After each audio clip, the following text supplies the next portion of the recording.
There are four principal pathways that lead to enlightenment.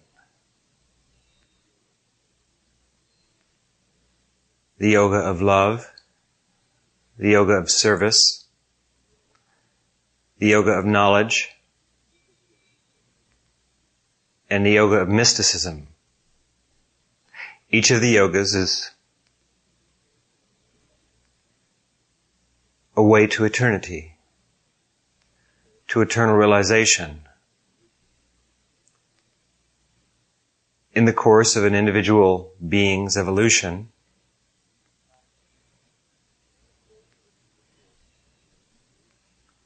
we will practice each of these yogas. In one incarnation, in one lifetime, we may just focus on the path of love, in another the path of service, perhaps in another knowledge or mysticism.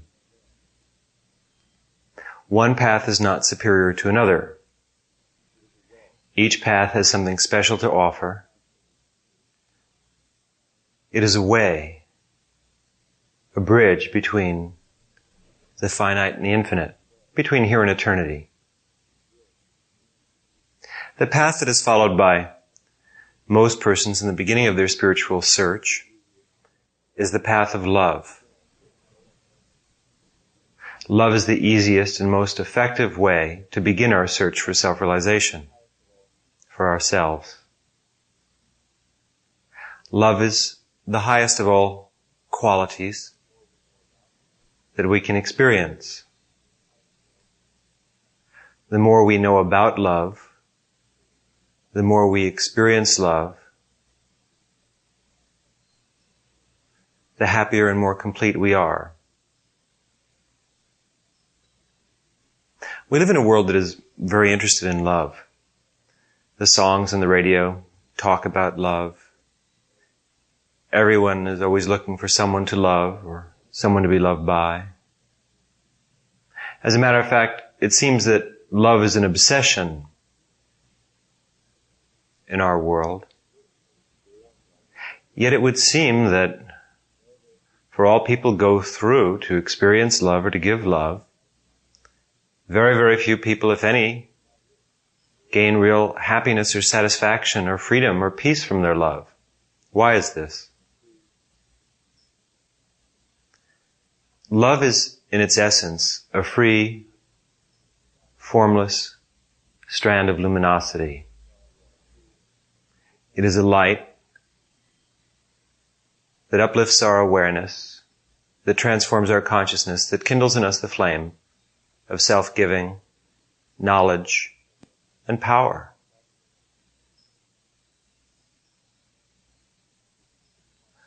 Love brings the future into the present.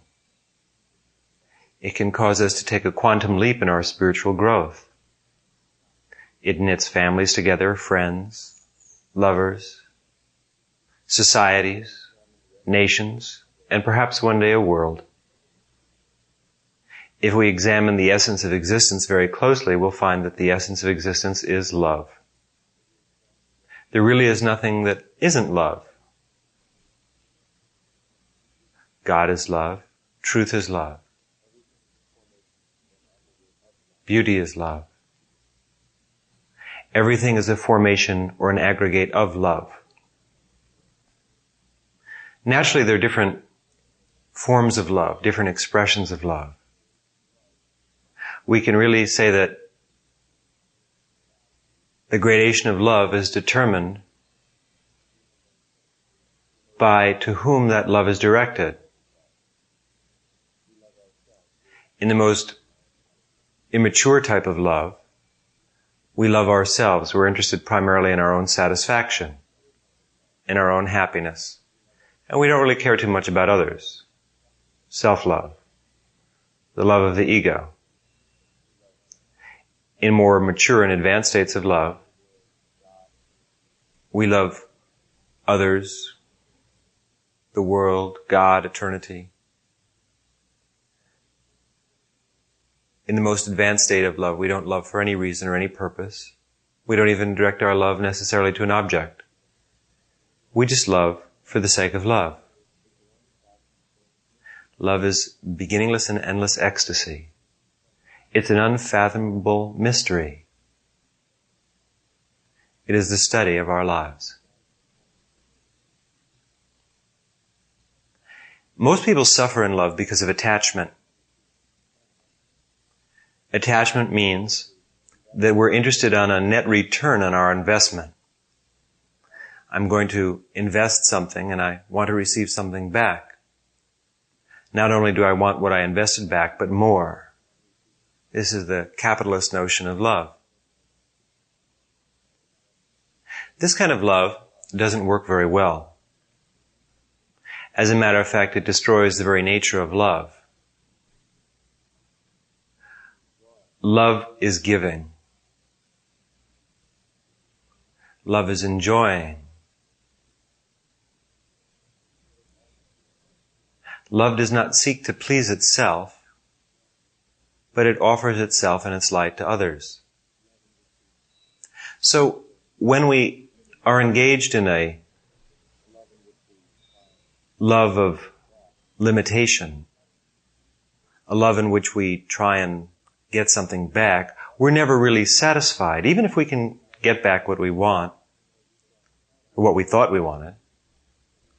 We're not really satisfied because we know deep down inside of us that we really didn't want anything. We just wanted to love and be loved. That was all. To find out what it is you really want in life, you have to be very, very honest. You have to be willing to accept your divergent selves and to always do what is right. To apprehend what is right, it's necessary to meditate, to give to others, to purify your being and your nature, to become humble, pure, free, to accept the hard times and the easy times. The art of spirituality is really learning to be happy in any condition and in any circumstance. And this is the art of love. The yoga of love is the yoga of acceptance. In the yoga of love, following the pathway of love, we're not trying to put our own interests forward. Love teaches us that that which is most important is self-acceptance. We begin by loving and accepting ourselves. We realize that we have many, many different selves inside of ourselves. There are many different voices that speak through us. We learn that those around us are an extension of ourselves, or that we are an extension of them. Not only the people, but the plants, the animals, the things, both animate and inanimate. All things have life and form and existence. And we learn to love all. Beyond what we call existence is non-existence. Beyond the form is the formless. Beyond matter is spirit. And in spirit there is nothing but love. Its very nature is love. So to practice the yoga of love, to follow the pathway to enlightenment,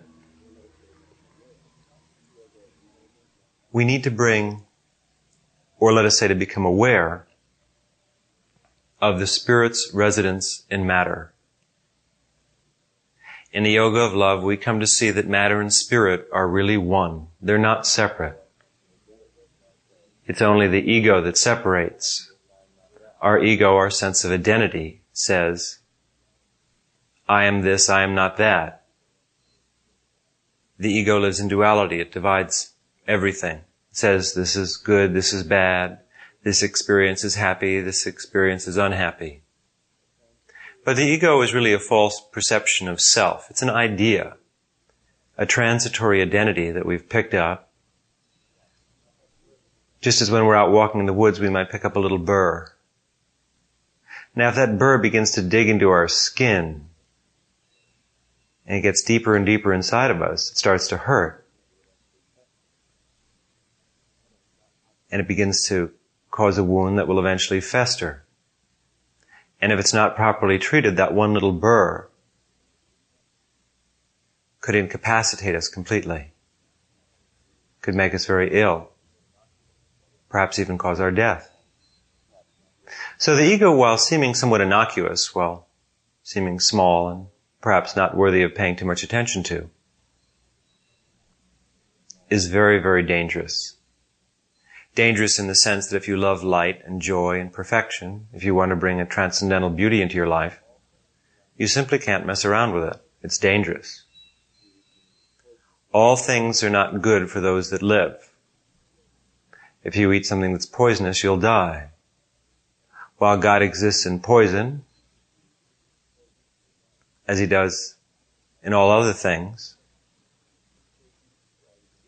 still it's not proper for us as human beings to eat poison. Because while you may be consuming God, you'll die. So it's necessary to realize that we have a specialized nature, and that in this world and in all worlds there are things that for us as beings in this world, in the form, are harmonious. And there are things that are not. The ego is not harmonious with happiness and spiritual development. It's something that we have to live with for a while, but in the process of spiritual transformation we refine it. In the fire of love, we melt the ego down again and again and again. What is there when the ego is gone? Eternity, love. The ego is not our identity. It's our false conception of identity. Our real identity is eternity. Each one of us is much vaster than we realize. We encompass all of existence. Yet a particle of our awareness is focused in this world, in the moment. So the art of love is to embrace both the moment, the people in the world, the experiences, and also to embrace that which lies beyond the moment, eternity.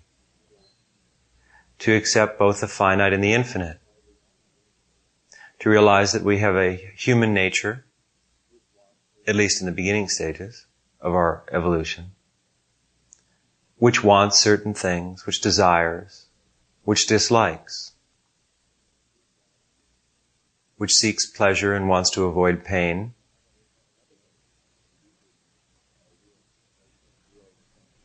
and that we have another nature, a deeper nature, our real nature, real in the sense that it lasts forever while the other nature is transitory and passing. And that is our higher nature. Our nature is spirit. Throughout spiritual history, people have tortured themselves and made themselves miserable because they simply couldn't accept the fact that they had two sides. And that they really weren't two, they were one. It was only because they were looking through the ego and through the limited mind and the body consciousness that they thought that they really had a body at all. There is no body. There's only eternity. That's our real body. The stars are our blanket. Time doesn't even exist except in our own minds. So in spirituality, we take a trip on a boat, we cross the ocean, we go to another shore. In that shore, there's nothing but light and perfection. Then we come back and we try and tell others about it. Some believe us, some don't. The shore, of course, is not in a physical place, it's within us. The ocean is nirvana. We cross nirvana on the boat of our love to reach the shore of eternity. It's necessary when you follow the path of love to love those around you first. You need to feel that the people in your world are the right people. Desire tells us that we should have someone else in our life. And you should feel that if someone else is supposed to be in your life, they will be in your life. You can't stop them from coming, if it's the will of eternity. And that if someone is in your life currently and they shouldn't be, they will leave. Otherwise they should be. On the path of love, we don't feel we necessarily have control. In some of the other yogas, we feel that we have control. We determine our own destiny, and that's the proper way to feel in those yogas. But in the yoga of love, we feel that it's only God who does everything. We can't breathe one breath without God because God is breathing in and through us. And God is our beloved. We love God. We love truth. On the path of love, we feel that if we love today, it's only because God is loving through us, because there's a special grace present with which we can love. If we find that we're not loving tomorrow, we accept that, because we know that that's not the will of God. In other words, we feel that everything is the will of God, that we are only instruments of her will. And we learn to just love and accept. Our love is not for personal reward. In the yoga of love, while we certainly love those around us, we love our life, our love reaches even deeper and farther. We learn to love that which we don't see with our eyes, hear with our ears, or feel with our bodies. That which is beyond the senses, consciousness. Consciousness is existence. It is the very stuff of which life is composed. And when we meditate and still our thoughts, we begin to feel consciousness. We become more conscious of consciousness. Maya is illusion. It's a Sanskrit word which means that we're not seeing the totality of existence. Rather, we're looking through a very dark glass and only seeing an obscured vision of existence. Love teaches us how to penetrate the inner worlds, to clean the glass of existence and see reality in its perfect essence. If you want to follow the path of love, it's a good idea to meditate on the heart chakra every day. The heart chakra is the chakra in the center of the chest. As you know, there are 7 major psychic centers in the subtle physical body. The subtle physical body, of course, is the same size and shape as your physical body. And in the center of the chest, not exactly where the physical heart is, there's a spot that we call the heart, anahata. It's a doorway that leads to love, higher love, and light. When you meditate each day, if you follow the pathway of love, at least for the first 5 or 10 years, you should meditate on the heart chakra, at least to start out your meditation. And while you meditate there, while you fix your awareness, just gently, on the center of the chest, you should try and feel love. As you feel more and more love, begin to smile. Let go. Be free. As thoughts come in and out of your mind, ignore them. Just focus on love. Sit and feel love, gratitude, or joy. If the meditation takes you beyond these emotions, that's fine. Let it take you where it will. But always try and start your meditation, or somewhere in the meditation, feel and focus on love and beauty. In the yoga of love, one has a teacher. The teacher is a very important element because it is the teacher whom one loves. Now, this is a concept that's been somewhat prostituted by many phony teachers who have attracted lots of followers and allowed themselves to be worshipped and put on a pedestal, told people limited truths, and then made slaves of them, the cults of personality. The actual concept is as follows. Right now, there are many, many things in your life, many people, experiences and ideas, habits, ways of seeing, and so forth. It's very hard to let all of this go, to focus on what is right and what is true. Ultimately, you want to focus on God, the unmanifest, that which is beyond this world and all worlds, yet that which is within this world, and meditate on that. This is a very hard thing to do in the beginning. It's like trying to think of the thin air all day. Try and think of the thin air sometime for more than a minute or two and you'll find your mind will wander.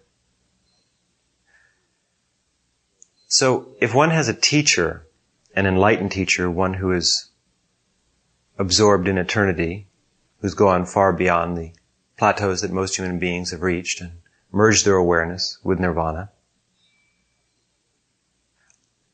someone who has knowledge and a pure heart, if you come to this person with love, they will show you the ways of love. The ways of love are not always perhaps as we think they might be. Sometimes they're quite gentle and fun and filled with laughter and light. Sometimes they're quite abrupt and strict. Love is a many-sided taskmaster. When you go to the teacher, what develops is a relationship. Once you find someone who you consider to be the most enlightened person in this world, who you can find, and you start to work with them, you fall in love with them. And if you can't do this, if this isn't to your nature, that doesn't say that there's anything wrong with you. It just means that you shouldn't practice the yoga of love. You should practice one of the other yogas. The yoga of love is for those who want an all-consuming relationship with their teacher. They see the teacher as an extension of God, of eternity, which all of us are, all people and all beings are. But for them, the teacher becomes a focus, an object of adoration, of complete love. And by focusing so intently on the teacher, they're able to drop their focus on the world and on the limitations and attachments that hold them back. The teacher is a temporary step, a kind of a surrogate being, whom you affix yourself to for a time. Then when you've become strong enough and developed enough, and the teacher has showed you the ways of eternity, or eternity has through the teacher, then the teacher is no longer necessary. The teacher will fall away, or let us say that you'll see that the teacher was eternity all along. The relationship between the student and teacher is ultimately important. In higher spirituality, we don't really study a subject as much as we study a person, particularly in the yoga of love, in the path of love. You have to learn their many sides, all their moods. What you're doing is fixating your consciousness on one being. However, this is not an ordinary being. The enlightened teacher is someone who has become absorbed in eternity. While they have a body like others, the essence of their being is light. Their personality is dissolved again and again in the white light of samadhi. They now embrace all of existence. If you look deeply inside them, you'll only see eternity. Whereas with most human beings, when you look inside, you'll see motivations and subconscious desires and all kinds of different things. There are very few enlightened people in this world, fully enlightened, self-realized teachers. They're quite rare. And when you find one, you'll know. Your being will tell you. Sometimes, unfortunately, people fall in love, not because they really love, but because they're in love with the idea of falling in love. So some people think that they have honestly liberated teachers who they work with, but they don't really. They wanted a teacher so bad that they didn't wait. They took who was out there, who came along first, and instead of seeing that the person was perhaps somewhat advanced or perhaps not advanced at all, they looked into and saw in that person what they wanted to see. But if you really look deeply, you'll be able to tell. When you sit in meditation with one who's really liberated, there'll be light and joy.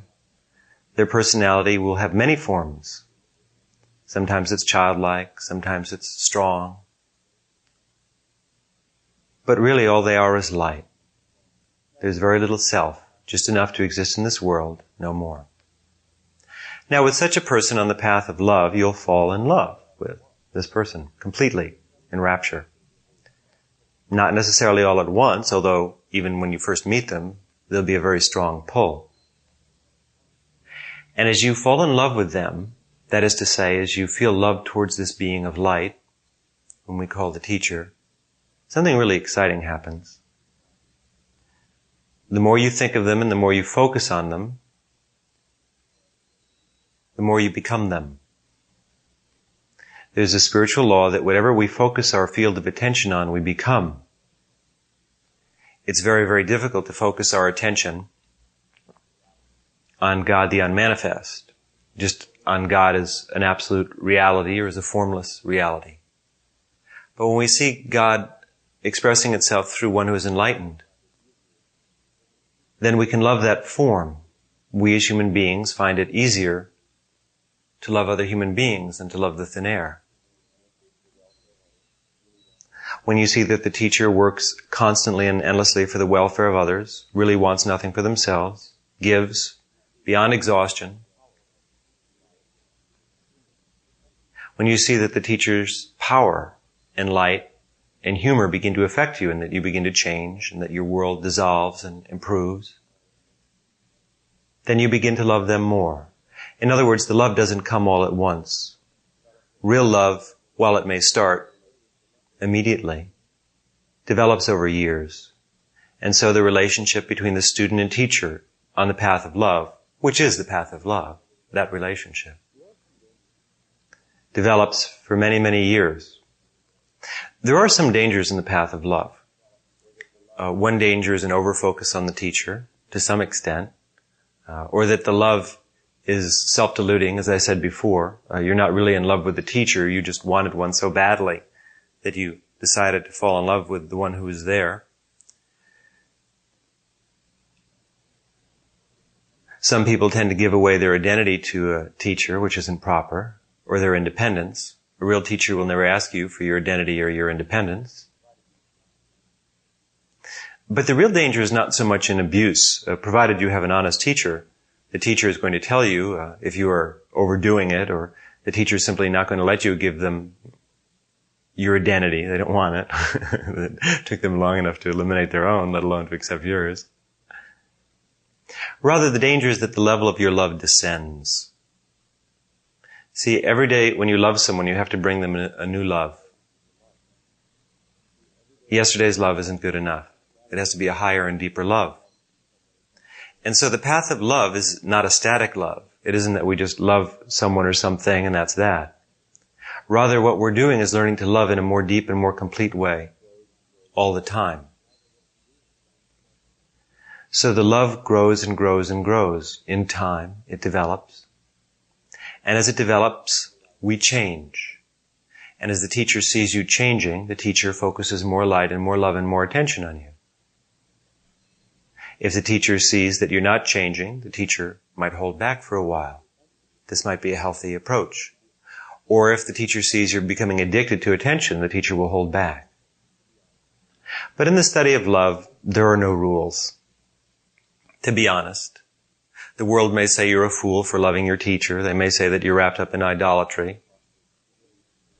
But if they talked with the 12 disciples of Christ, if they talked with the Buddhist students, with Krishna students, with the gopis, if they talked with anyone who's ever studied with a person who has attained liberation, they would find that it's always the same. How can you stop your heart when you love? People in this world do the most foolish things for love. They'll settle down in one town to be with someone they love. They'll give up a career.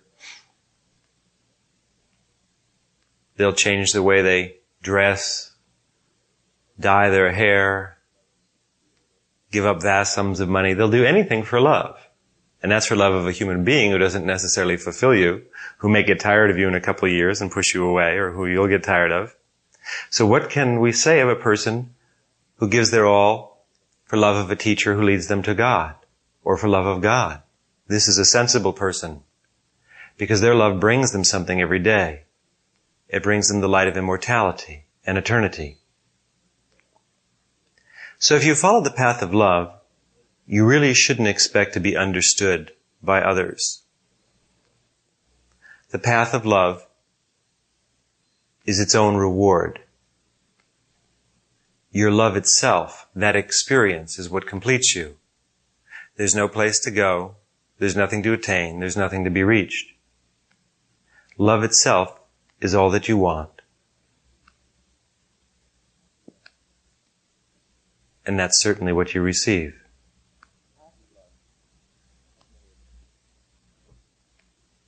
The path of love has many opponents. Fear, self-doubt, self-pity, anxiety,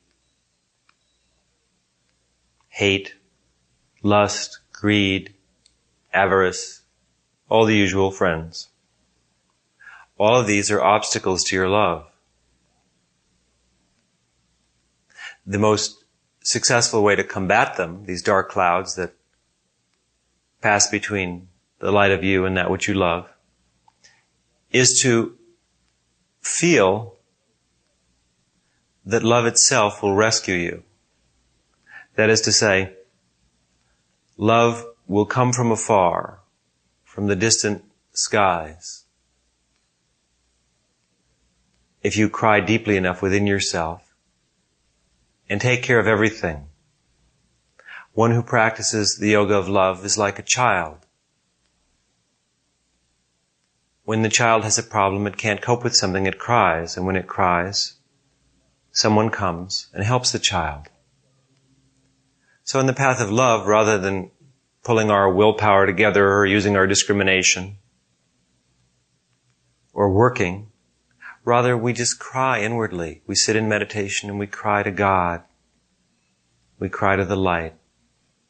With our whole heart and our whole soul, we reach and cry as little children, knowing that God will do everything for us, that we're too insignificant and small to really be able to do anything except cry. Not unhappily with unhappy tears, but an inner cry, a feeling of reaching to God, saying, "Oh God, God, please come to me. Please illumine me. Please act in me and through me. I don't know what's right and what's wrong. I can't tell anymore. I could be doing what I feel is right, and perhaps I'm deceiving myself. Perhaps it's all my ego and my vanity. Please show me what's right, or don't even show me. Please just do it. Whether it brings me happiness or unhappiness, riches or poverty, sorrow or joy. Please act in and through me. I love only you."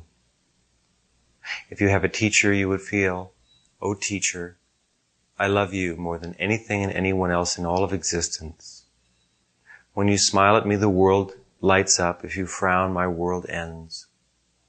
If I create a block between us through my foolishness, my pride, my arrogance, my jealousy, my fear, my self-love, then I suffer and suffer.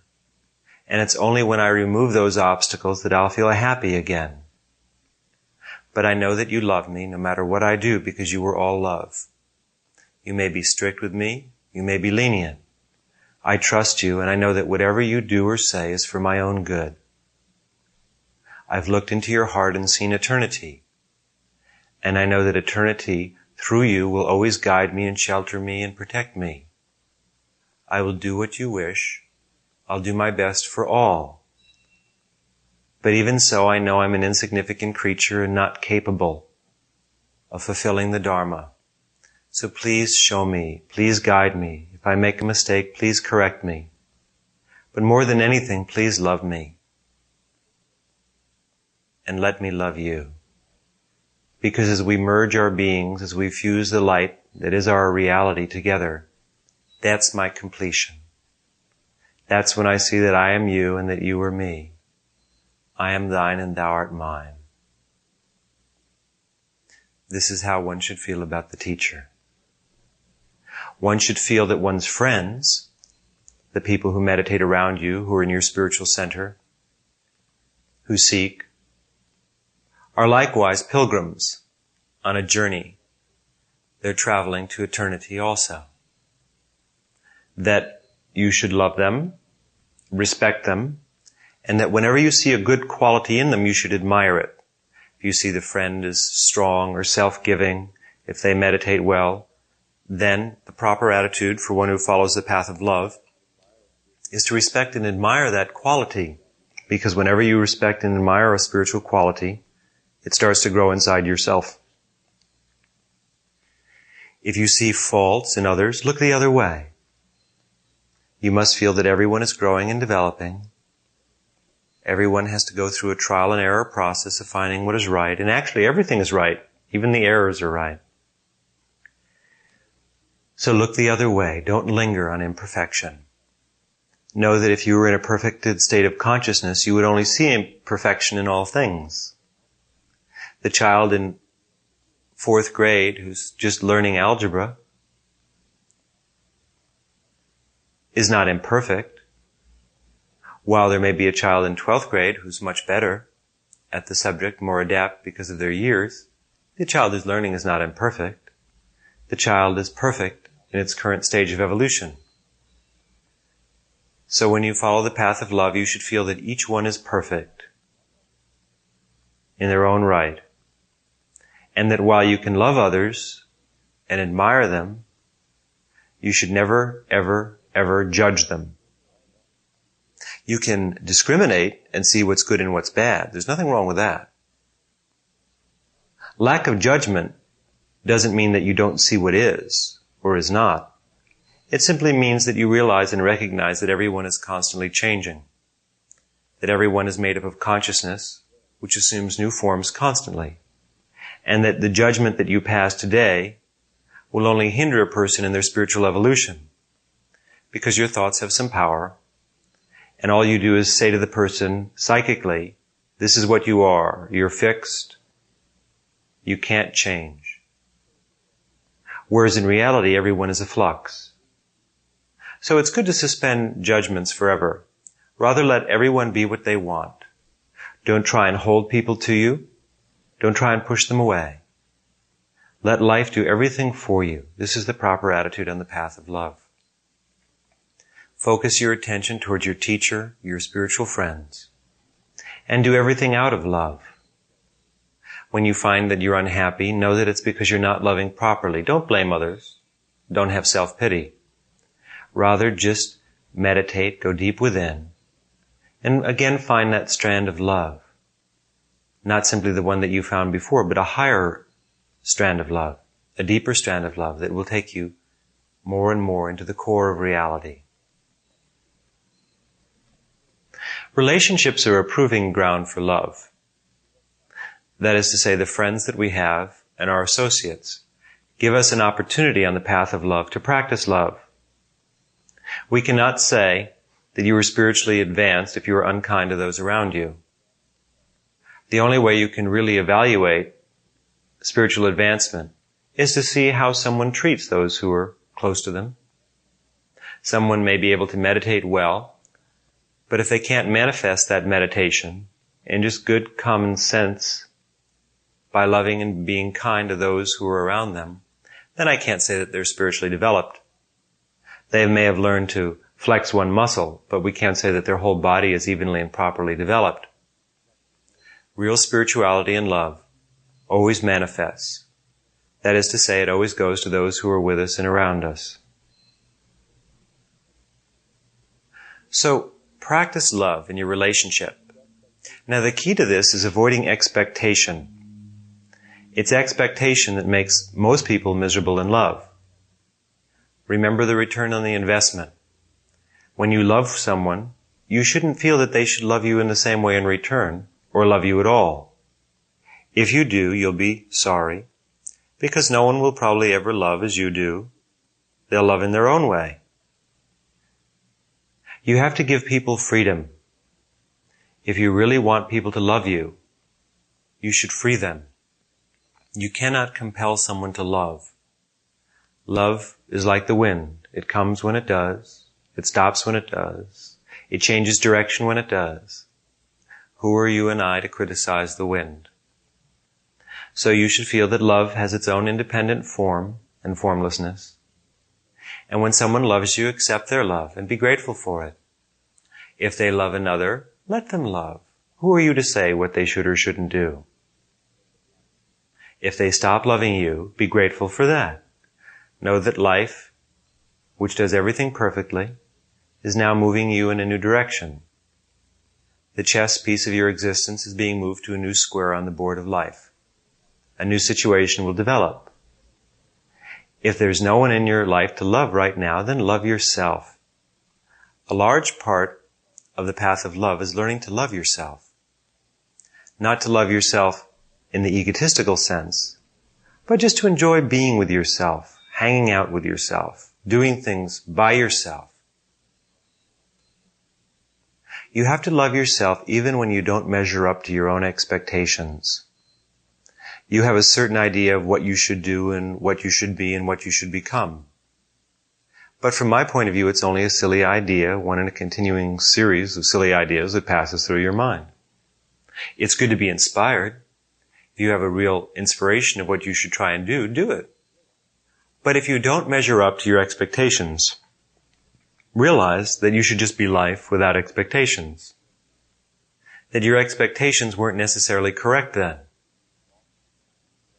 You need to accept the fact that you will often do exactly the opposite of what you think is right, what you think is proper and natural, and you need to be able to accept that you're going to do that and still love yourself for doing that. Love yourself when you change, love yourself when you don't change, love yourself day and night, in season and out. Love yourself when you're modest, love yourself when you're immodest. Try and have a more expanded sense of that which you are. Try to feel that you are eternity. There is no morality in this kind of love. There's only goodness. There's only light. And who can say what's right or wrong? Love is its own truth. And if you live the truth, the gospel of love, then you will be fulfilled and happy. As your love grows for spirit, for light, for the God within all, you'll find that your attachment to this world will begin to fall away, which doesn't really mean that you won't think it's not a fabulous place, but you'll just be less concerned with it, or you might see it a little more correctly, in perspective. One of the great things that happened to the astronauts in the early flights was that they got up above the Earth, and suddenly they realized that it wasn't very big. John, Glenn, and others looked down and they saw this little tiny globe. Just one little dot among millions of dots. Down here on Earth, in one country, in one state, in one city, in one house, the world seems pretty important, our world. But once you get up there and get a little perspective on existence, it's just another dot. So what you need to see is that your current life and all the things that matter to you are not really so important. They have their place, but it's just a little dot. And rather you need to get some perspective on your existence. So when we meditate with love, we go very, very high above thought, above form. We go out into space, and we see existence in a truer way. Then if you love very, very deeply, if you love truth and God, your love will cause you to have a union. You'll merge for a while, for a short time, with that truth. You'll become it. Each time you merge with God in your meditation, you'll be freer and purer afterward. It's as if you're going out into the sun again and again, and each time you go out, you get a little tanner. So the light of eternity purifies. And it is only that real love of the infinite that will motivate you. While pain motivates us to a certain extent, to go deeper within, to go higher, pain can only take us a certain distance. If we follow the path of pain, that is to say, avoidance, we'll make a certain amount of spiritual progress until we feel comfortable. But once we feel comfortable and the pain has stopped and we don't think it'll start again, we'll stop evolving. Love is far superior as a spiritual device, as a spiritual vehicle, because when we follow the path of love, we go higher and higher and higher, and our velocity actually increases as we go on, rather than decreases, as with aversion, because our love grows and becomes more strong and more perfect. Love is the strongest force in the universe. And once we harness ourselves to that force, it carries us to eternity. Yet at the same time, love is visceral and real. Love is physical. It embraces all things, all creatures and all beings. Love doesn't space you out or take you out of this world. It makes you conscious of your own immortality. But love also teaches you to love your own mortality, to love this body that's only here for a little while, just as we love the flowers that bloom for a short time and pass on. To love the skies and the scenes. To love all things in this world and all things beyond this world. As you do this more and more, you will move rapidly towards liberation. Love leads us to ourselves. This is the mystery of love. What love does and why it does it, it's hard to say. It's an unknown chemistry. Who was it who started this great process? Who invented love? Who are we who experience love? Why does the wind of love blow hot and blow cold? Why are we spun around by existence? These questions can only be answered in your deep meditation. It's difficult to stop thought, I admit it. It's hard to meditate in the beginning. Love is the shortcut to higher meditation. Above thought is love. And within and below thought is love. Love is a ladder that we can climb through thought. It's very hard to stop thought. Try with your willpower. It's very difficult. But if instead of trying to stop thought when you meditate, you focus your attention on love, meditate on the heart center, and just let that love grow and increase more and more, then suddenly you'll find, guess what? Your thoughts are slacking. You're moving into a higher field of awareness. You're feeling wonderful. Light is everywhere. And suddenly there's no thought. This is why love is said to be such an easy way to learn to meditate. You're using the positive power of emotion to take you beyond that which would be more difficult.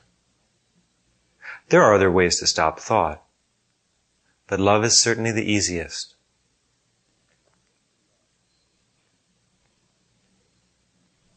When you love, you should always watch the quality of your love. Become an observer and learn to be a little more detached. If you really love, then you're willing to step outside of your own love sometimes to do that which is right. As I suggested earlier, love has different levels. The highest kind of love is a very pure love. It's a love that just gives and gives and gives. In order for you to constantly improve the quality of your love, it's necessary for you to examine your love on a daily basis. Not to go through a long, prolonged harangue with yourself about whether you're being good or bad in your love, but rather just to look at it and ask yourself, am I loving as deeply as I am capable of loving?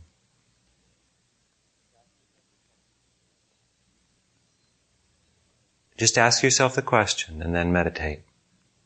Don't try and love or force love in a certain way, but just honestly ask your soul, ask your essence, am I loving as deeply as I can love? Then if you meditate, your soul will answer you, not in words, but in action. You see, whenever you really go to truth, truth helps you. But it's necessary for you to motivate yourself in a sense, to open yourself to truth. It's necessary to try and understand that while we all have a great capacity to love, very few of us will ever love in the proper way. But you must believe in your heart that you may be one of those few persons who will love in a true and deep way. Now you need to ask yourself, well, why is it that some people are able to love more than others. What are they doing that I'm not doing? Don't try and do what they do. Just ask yourself the question. Then go to God, your beloved, and say, I would like to love more deeply and purely, more completely. And if it is your will, I will do that. If it is not, I won't, and I'll accept that. I'll just love you as best I can and love everyone as best I can. With that attitude, you'll find your love will grow and increase. If you just try and love more and more, you'll only get more frustrated. You'll be trying to do something perhaps that you're not ready for, that you're not prepared to do, that it's not time to do yet. When you don't get the result you seek, you'll think there's something wrong with you and you'll get discouraged and give up. Rather, the correct way is just to be, but to be very careful. Careful in the sense that you want to be very honest with the way that you love. And real honesty means that every day you have to go to the source several times to meditate and to look into the eye of eternity and say, please act in me and through me. Please let my love increase if it is your will. I feel that's the right thing. But even if it's not the right thing, I'm willing to abide by your judgment. Then if you meditate very deeply, of course, you'll see that that which you are talking to is your own self. The finite portion of your being is speaking to the infinite portion of your being. In love, we listen. In this world, people love to talk and be active. Everyone wants to express their opinion. But in love, we listen. We listen to the song of the heart. We listen to what others say. We listen to what our own being is telling us about the nature of existence and the nature of truth. So try and be a good listener. Listen in meditation, not to your thoughts, but to your feelings. The true teacher of love is the heart. The heart is very, very wise. It makes mistakes from time to time, but it has a wisdom all of its own. So begin to probe your heart. Certainly, you may have been hurt before in love. You may have had some bad experiences. But just because you get one bad apple doesn't mean they're all bad, you know. And you can even learn from the difficult ones. So try and feel that love is a modest and immodest teacher who will bring you through the school of existence, which is the heart. And while you may be hurt sometimes by your own attachments, you don't love perfectly without first loving imperfectly. You have to go through all the stages and steps. And it's far, far better to love imperfectly than not to love at all. And then, of course, to learn to love perfectly. There are different levels of heart. There's the heart of just the emotional feeling. You like someone, you don't like them. But then as we probe deeper in meditation, we find that the heart has a new meaning. The heart is a place of great light, and there are different gradations of light that pass through the heart, just as there are different currents that pass through the ocean. So we begin to sail our little boat of awareness on the currents of the heart. And they change and they shift from day to day and from moment to moment. And it is only if you have the courage to follow your heart that you will succeed on the path of love. You can feel what's right and not do it. You can love but not follow that love. So the real test then on the path of love, which you'll come back to again and again until you pass it, is are you willing to give up everything for your love, for that which you love? No one will tell you who to love or what to love. But you must have the willingness to follow your love as far as it will take you. Whether it's practical or impractical, whether it brings you to destruction or salvation or damnation, it doesn't matter. Because these are just words and ideas in the empty minds of people who should know better. All there is love. And if you follow that love everywhere, at every moment, in all of its rhapsodic conditions, even when the critics say, you've got bad taste, your love is too formless, it doesn't matter. Who cares? Let them criticize away. You are still with your love, and that's all that matters on the path of love. Naturally, there are other points of views and perspectives. As we examine the path of knowledge and the path of self-giving and the path of mysticism, you'll find things that will, in a sense, almost contradict what I've said about the path of love. But it only contradicts if you think about it. Each pathway is unique and special. And they even have a seasonal accord. The path of love, of course, is synonymous with the summer. The path of action and self-giving with the fall. The path of knowledge with the winter, and the path of mysticism with the spring.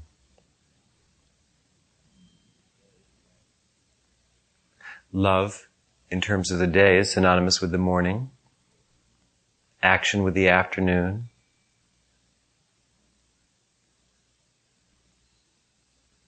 Knowledge with the evening, and mysticism with the night.